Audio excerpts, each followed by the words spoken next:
Girl. That's okay. Okay, I'm so sorry. No, I'm so excited. No, you're fine. I was just telling before you came, I said, I remember living in, you go to one event, go to the next event, you don't even know what day it is. It just keep rolling. Oh my gosh. And don't let TJ be here. I already know. Tell him I said, hey. I will. I had to rush out of there. And because the event hasn't even started yet. Girl, I was rushing. TJ was like, be here at 6:30. And Atlanta traffic. Oh. And I live all the way in Buckhead. The event's on the west side. It took me an hour to get here. Girl, he told me be here at 6:30 at like 5 o'clock. I didn't know what I was wearing. Girl, I was doing my makeup in the car. Like, it was crazy. Yeah. Well, whatever. Belated birthday. Thank you. Oh, thank you. I was just telling everybody, I said, shoot, it was her birthday yesterday. I'm not even going to be mad if she don't show up. I understand Atlanta, okay? No, I cannot. Okay, if I say I'm going to do something, I'm going to do it. Your word is everything, so. Oh, appreciate that. I'm not going to hold you long, I promise. But if they ain't started yet, they can hold on, okay? Yeah, exactly. Okay. Oh my God. So everybody knows DJ Squirt. Look, definitely support our ladies. I love it. I support our ladies, number one. Number two, I support our kids. I care about our community.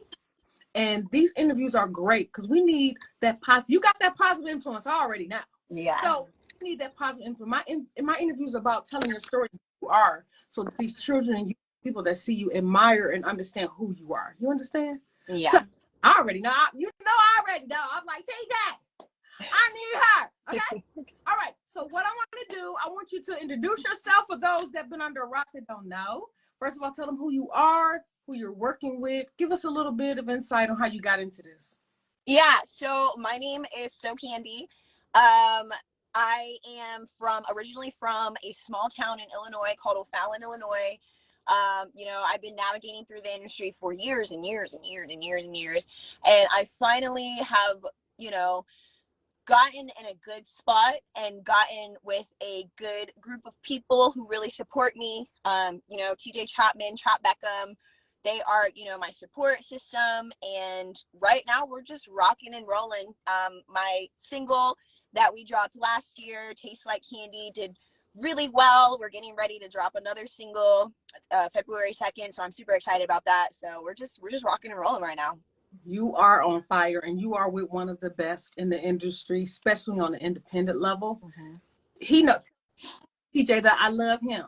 And if his wife, girlfriend, whoever ever mess up, tell him he know I'm there. I always tell him that. Every time I see him, I make him say, we probably got about 30 damn pictures over the last few years. I always make him take a picture with me. But anyway, okay. So I ask everybody the same questions, whether they're a superstar or not, right? So make sure that people understand we are people. When these kids watch this, they see it's the same question. Right. Treat you. You know what I'm saying? Right. All right, boo. So I am such a super fan. Here we go. I like to get into who you are. You're already a superstar, so I can't do the superstar question. You're already right way. We good. Okay. So you came from Illinois, right? Yeah. How many siblings did you grow up with in the household? I grew up with 4 other siblings. I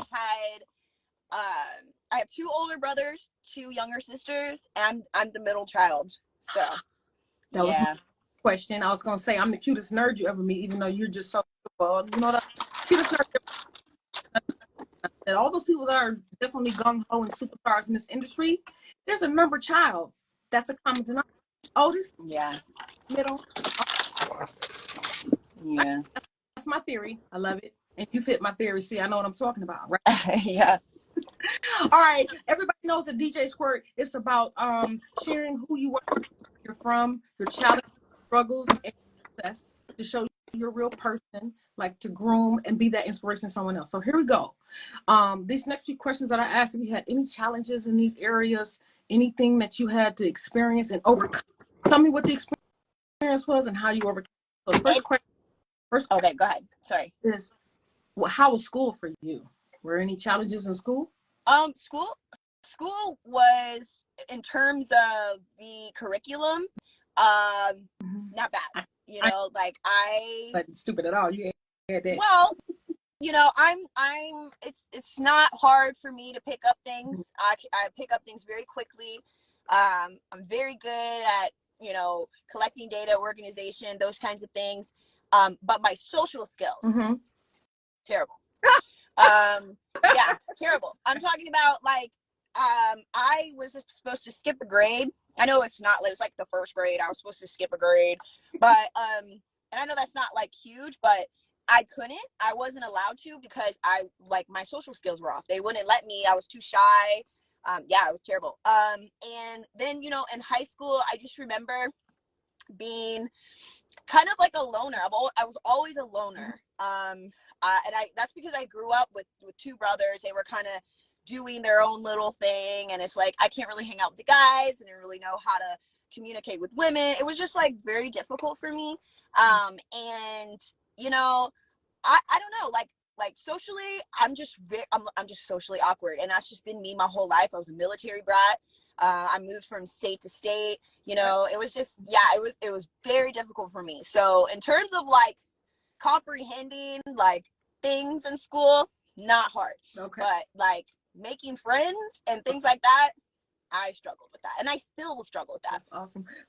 So how did you haven't come over it yet? What kind of things are you doing to try to bring that out of you, especially wanting to be an artist? You kind of got to shake hands, hold babies, and hug, you know? Yeah. So I look at it like this.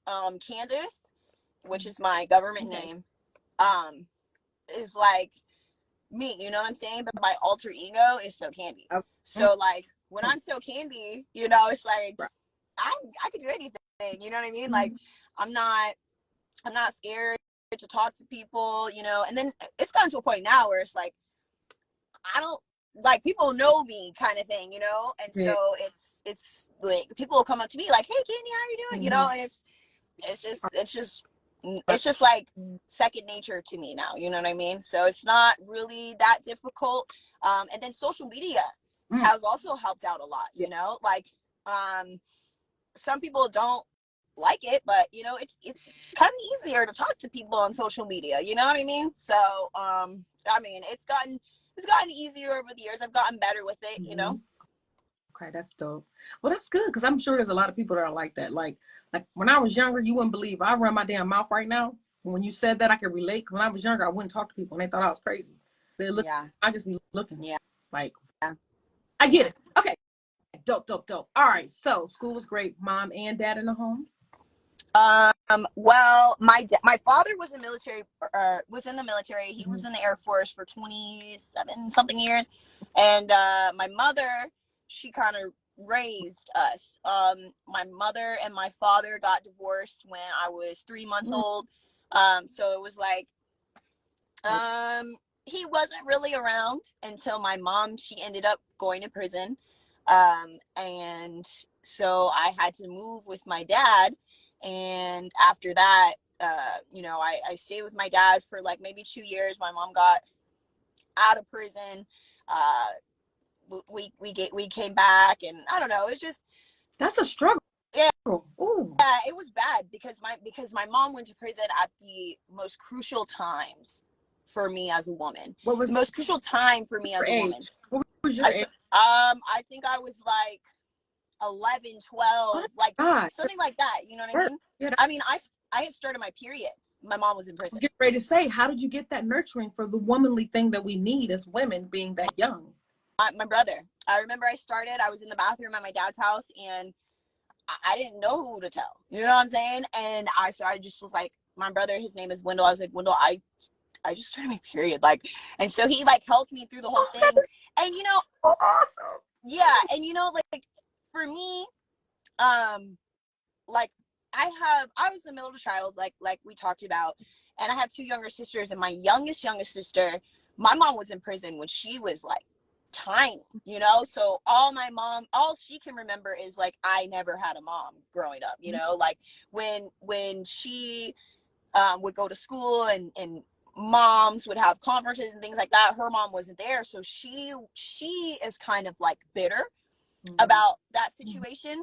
But she doesn't understand like the reasons that things happened and stuff like that. And for me, you know, I look at it a different way. Like, you know, I started my period without my mom, but for me, I'm like, I can't even imagine how she felt in there. You know what I mean? Like dang, I'm calling my mom on prison phone and I'm like, hey, I just started my period. That probably broke her heart. Yeah. You know? Yeah. How are you, okay, there's a lot of people, you know, even like Megan Thee Stallion, she lost her mom. How are you coping? Like, is it the music? I'm doing it the wrong way. I'm doing it the wrong way. Miss Candy. Huh? We're gonna have to talk, Yeah. Miss Candy. Yeah, I'm doing it the wrong way. I bury it and I try not to think about it. I try to bury myself in work. You know, the holiday season, all of my family members, they got together, they had Christmas together. I didn't go. I couldn't do it. If it makes you feel bad, you shouldn't go. I would not encourage that. But I would say this, because look, I'm about healing, because we'll talk one day, I'll tell you my story, but it's about you today. But you have to heal. You may find the perfect man to take care of you, but with that inside of you, it's going to come out wrong. Right. It come out wrong. And don't think it, you need to deal with it. If you got to go home and cry about, let it out someday. Just go in the corner by yourself, cry, let it out. That's my advice. Like I definitely let it out sometimes, you know, like I was I have we're dropping our single Smack It February 2nd, and we have a lot of events that we have coming up. So I'm writing on my calendar at my desk all the hostings and all the clubs we're doing, and it comes up like it's like February 14th, and I'm just like looking at it, and my dad's birthday is February 13th. I also believe TJ's birthday is February 13th too. And I'm writing down like Daddy's birthday, TJ's birthday, and then the day after I'm just looking like fuck. Like, so wait a minute, what's February 14th? That's when my mom passed away. I didn't know she passed away. I'm so sorry. Oh, that's it. So another way you can heal, I'm sorry, we getting into another stuff, but anyway, another way you can heal from that is to be there for your sister. Talk with they need you. They need you. Think about that. Just call. What you doing? How you doing? They need you more than you know. Yeah. And you share with them being your sisters is going to heal you all. Right? That's my advice.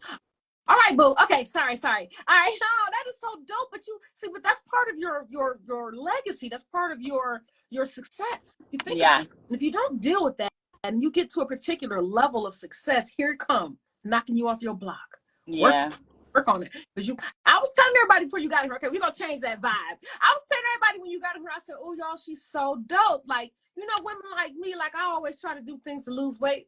I can see you as like a gym weight trainer or something, having a class. You would get a whole lot of clients because they would be wanting to look like you. I think you're beautiful.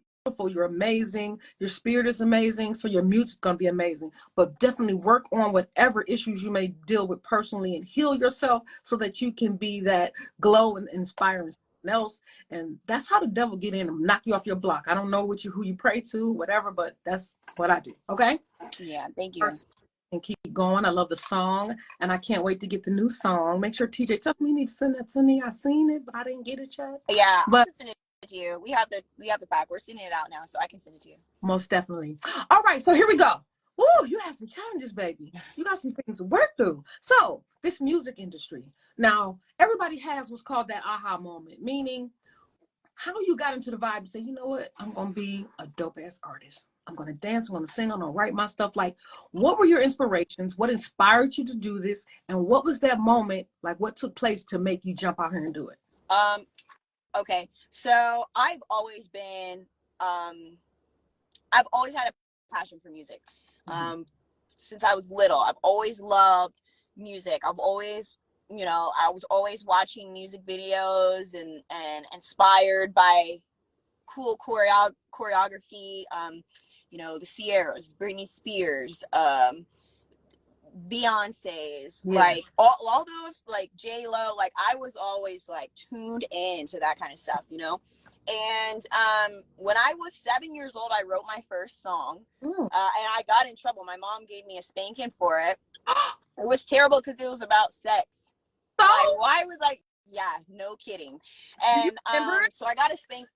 I don't remember the song, but I remember vividly writing the song, and my brother, brotherly love, he snatched it from me and he ran to my mom and gave it to my mom, and I got a spanking for it. And so I remember that was like when I was 7 years old, and I just continued to just love music.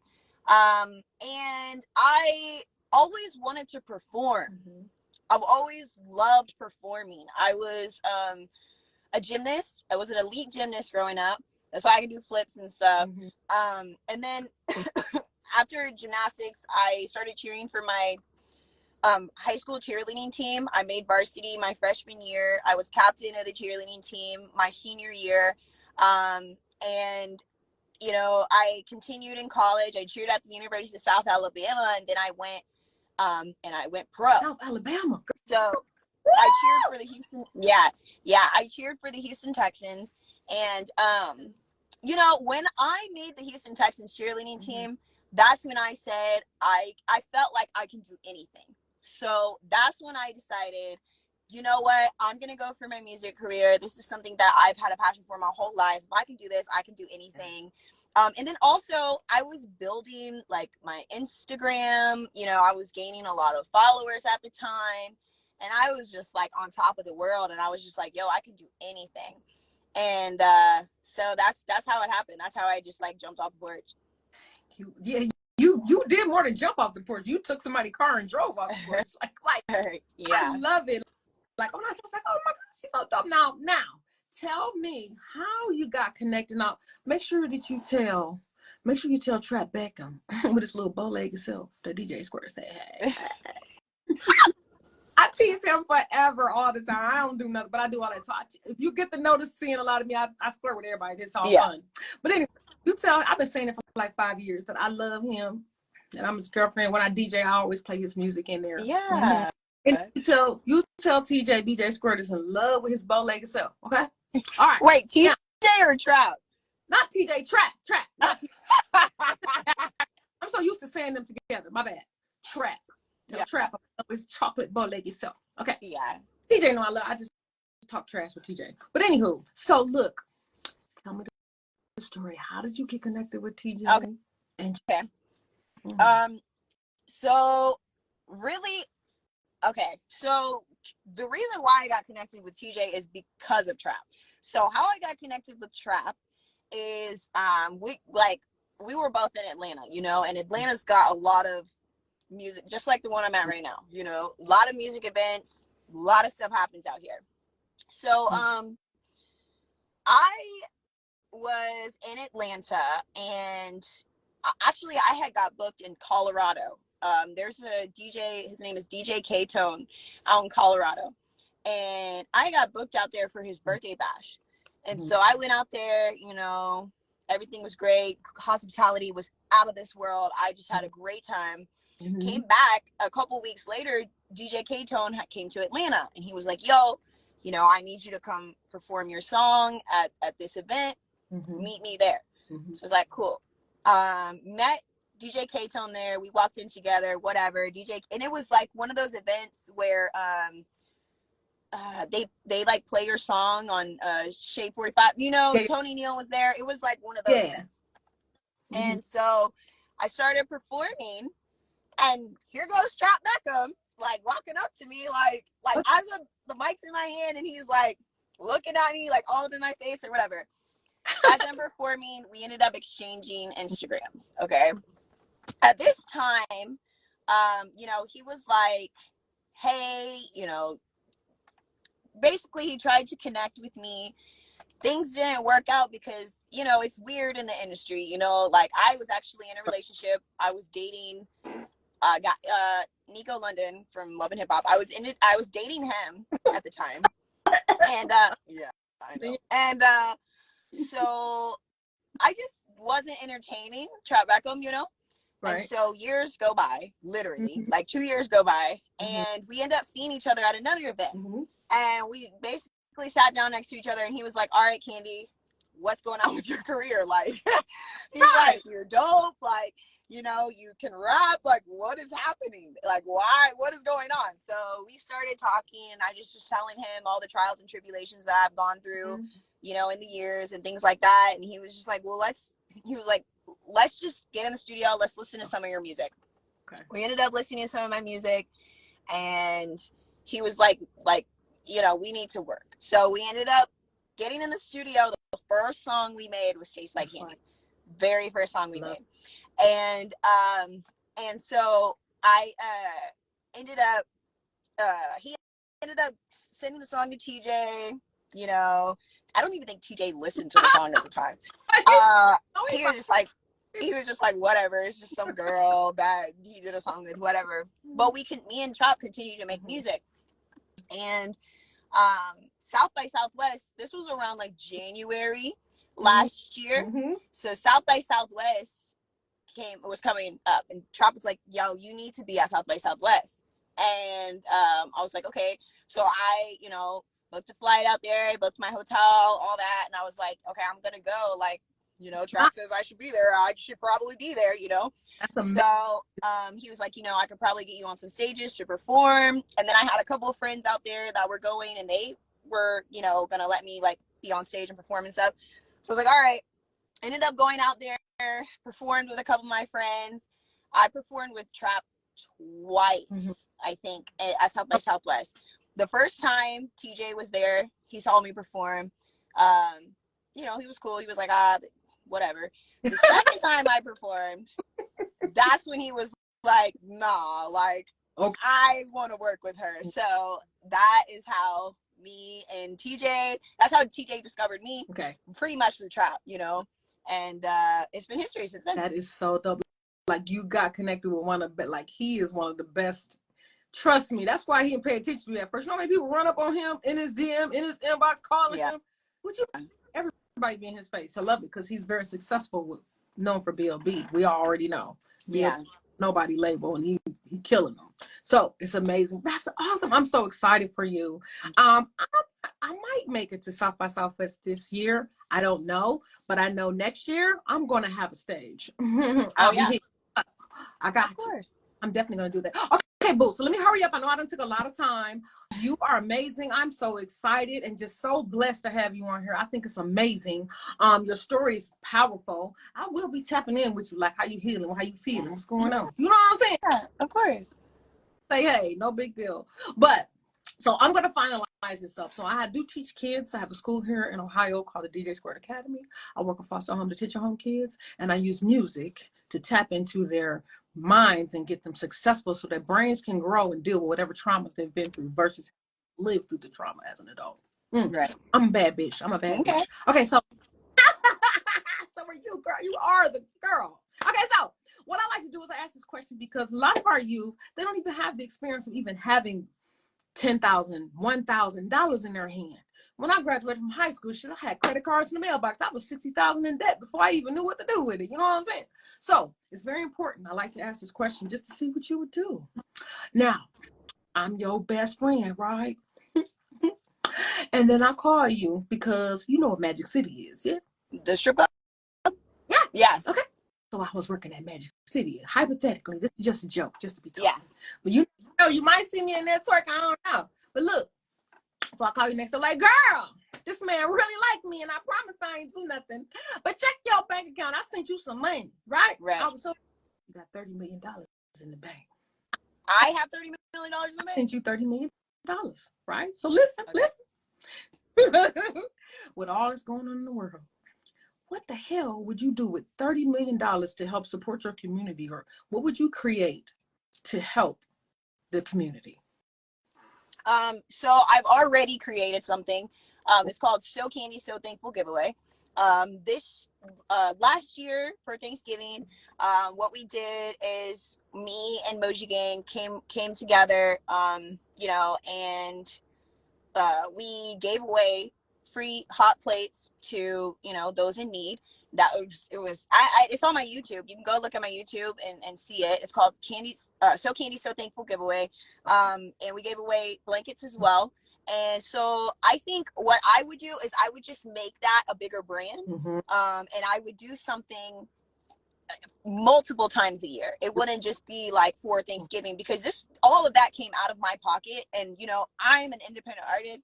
I'm still paying for my music. I'm still paying for this, you know, but I had a little something extra that I was like, you know what? It's the holiday season. I asked TJ, hey, is there anything I need to pay for right now? And he's like, oh, whatever, you're good. So I was like, let me use these funds and do something for the community. And so that's what I did. And, you know, I would like to do that for Thanksgiving. I would like to do that for Christmas. You know, I would like to do that for my birthday, you know, because when I went out there, when you get out on the streets and you're actually out there, like real deal out there with these people, you know, it's very like traumatizing, you know, but then it makes you feel good at the same time, because it's like you're really helping people out, and these people are genuinely grateful for that, you know. And there's people out there that like sometimes like when I went out there for Thanksgiving and I did that, there were some people that was just like, how are you out here? Like, I'm talking about look like me and you just out on the street, you know what I'm saying? It don't take nothing to be homeless, trust me. Yeah, so like I think I would just make that a bigger brand, you know. For you to be doing that already without $30 million, that tells so much about you. Yeah. Oh my God, love you. Oh my God, I love you. And I'm trying to teach that also. It's like they say, well, I'm gonna do this if I get, no, you can do it now. Yeah, that's why I could do it now.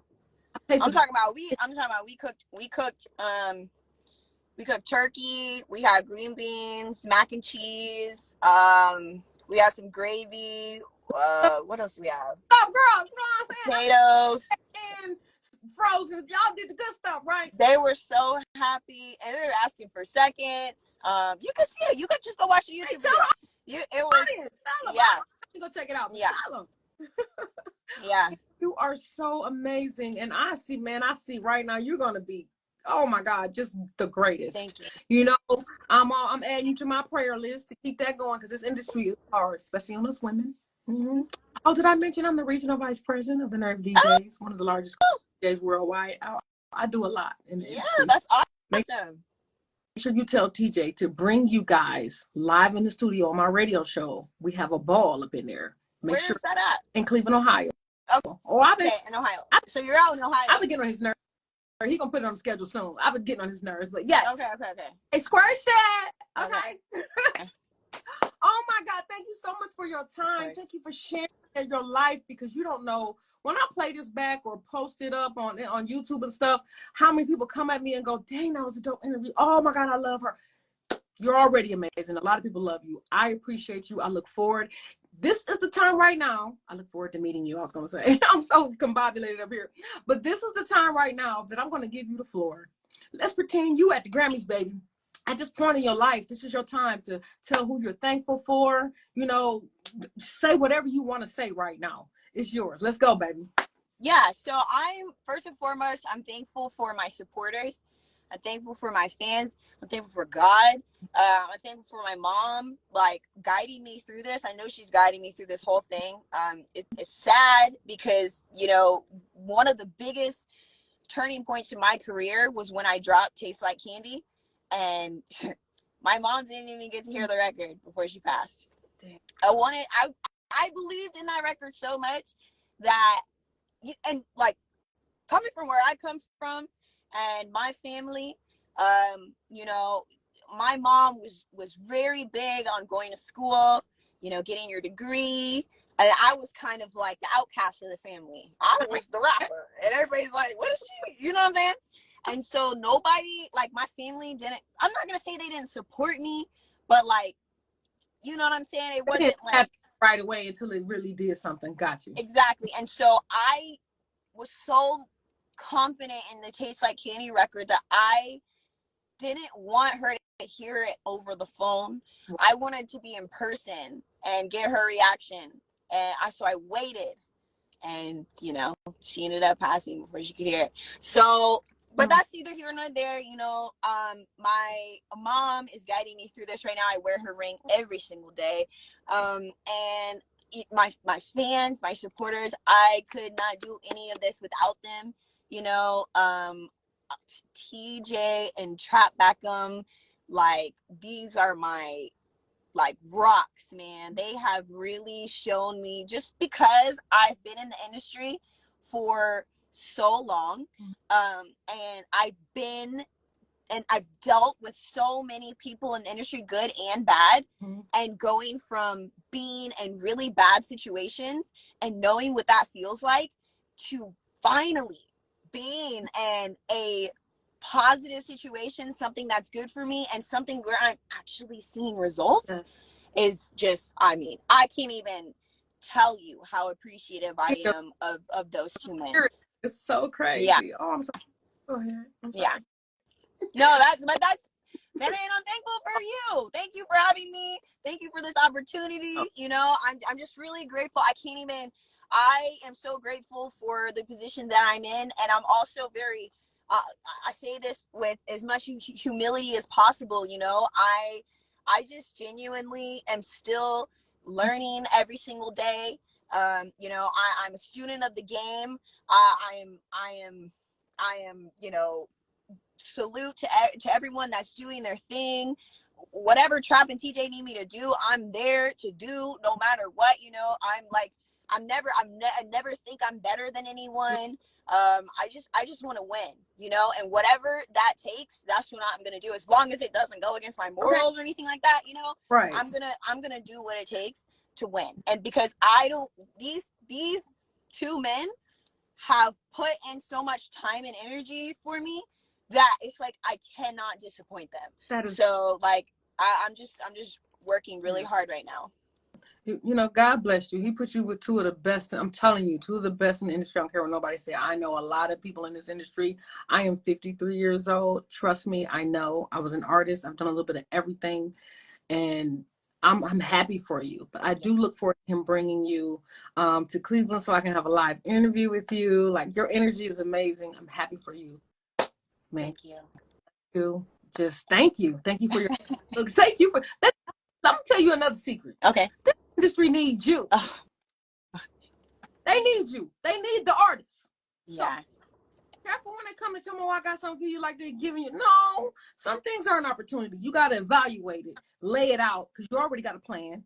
Y'all got a plan. And if you don't fit in that plan, you got to push it to the side. Yeah. You got to. I know you got. I know you know. But yeah, we need you. Like, you know what I'm saying? Yeah. So thank you again for your time. I cannot wait to repost this. You know, I'm so extra. I do all this extra stuff. So I'm gonna repost it for you and make it really cute. Okay. And I can't wait to meet you. And thank you so much, boo. Okay. Yeah. Thank you for the opportunity. I really appreciate it. You're awesome too. So thank you. Thank you. Well, have a good night. Be safe. Okay, I will. Safe. Okay. Bye. Oh, hi, Rio. Bye. Oh, there's a bunch of people been on here all night. Oh my God. Okay, bye. Thank you. Bye bye.